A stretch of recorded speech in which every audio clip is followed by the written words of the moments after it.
Hello, what's up mga asok? Ito na ang si Boy Sono. So for today mga asok, maglalakad-lakad po kami. Kasi sobrang init po na pagdesisyonan po namin pupunta po kami ng river dito sa Japan. So yan, mapapansin yung mga asok. Yan po yung lakad ko. Pag matindi po yung spasticity ko. Yung pati yung kaliwang kamay ko po medyo po umaangat po yung bumibengkong po. Kasi na natitense po ako. Kaya kahit matigas yung let's say yung sa uncle ko po, uncle ko sasabihin, di ko pinipilit ko pa rin po maglaad maaso. Kaya ganun, tsaga-tsaga lang talaga kung walang tsaga, walang nilaga. Kaya ngayon maaso, yan, itatry ko naman po umakit po ng hagdanan na walang hawakan. Ito pong gagawin ko is buwis buhay po.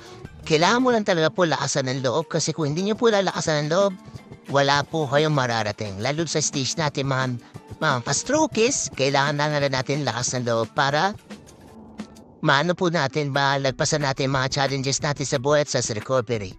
Yung malapit na po akong makit mga kastro. Malapit na pala akong matapos mga kaso, ayan. Medyo natitense pero hindi po ako susuko.